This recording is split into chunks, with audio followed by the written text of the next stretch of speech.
Le message du jour vous est présenté par notre frère Marc.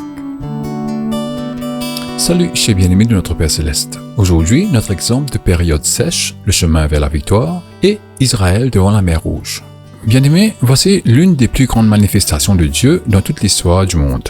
Aucun événement enregistré par l'humanité n'a jamais égalé celui-ci en tant qu'image de la gloire de Dieu. Essayez simplement de l'imaginer. D'imposants murs d'eau s'élevaient de minute en minute, divisant une mer en deux. Quel miracle incroyable pour l'homme, la femme ou les enfants. Les Israélites passèrent sur la terre ferme jusqu'à l'autre côté.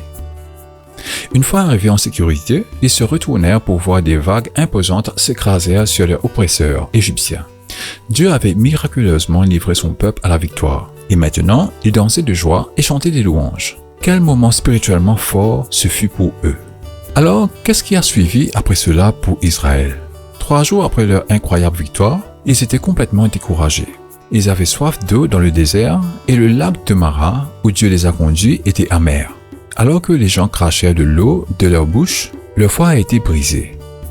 En seulement 3 jours, il était passé de la plus grande victoire au sommet d'une montagne de tous les temps à la plus basse vallée du désespoir. Un moment sèche.